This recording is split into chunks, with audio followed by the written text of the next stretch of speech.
कल्पसिद्धिप्रदायकाय अगणितगुणशीलतत्त्वप्रदर्शकाय मध्वमता सिद्धान्तप्रवर्धनाय परमगुरु श्रीगुरुराघवेन्द्राय नमः।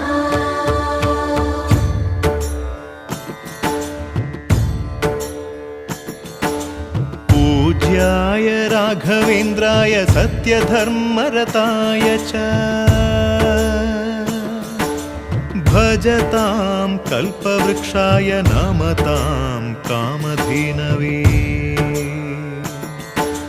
ಧರ್ಮದ ದೀಪ ಹಚ್ಚುವ ಶಾಂತಿಯ ಬೆಳಕ ಚೆಲ್ಲುವ ಜ್ಞಾನದ ದೀಪ ಹಚ್ಚುವ ಲೋಕವ ನೀನೆ ನಡೆಸುವ ಪುಂಗೆಯ ತೀರದ ಯತಿವರ ನಿನ್ನದೆ ಸ್ಮರಿಸುವ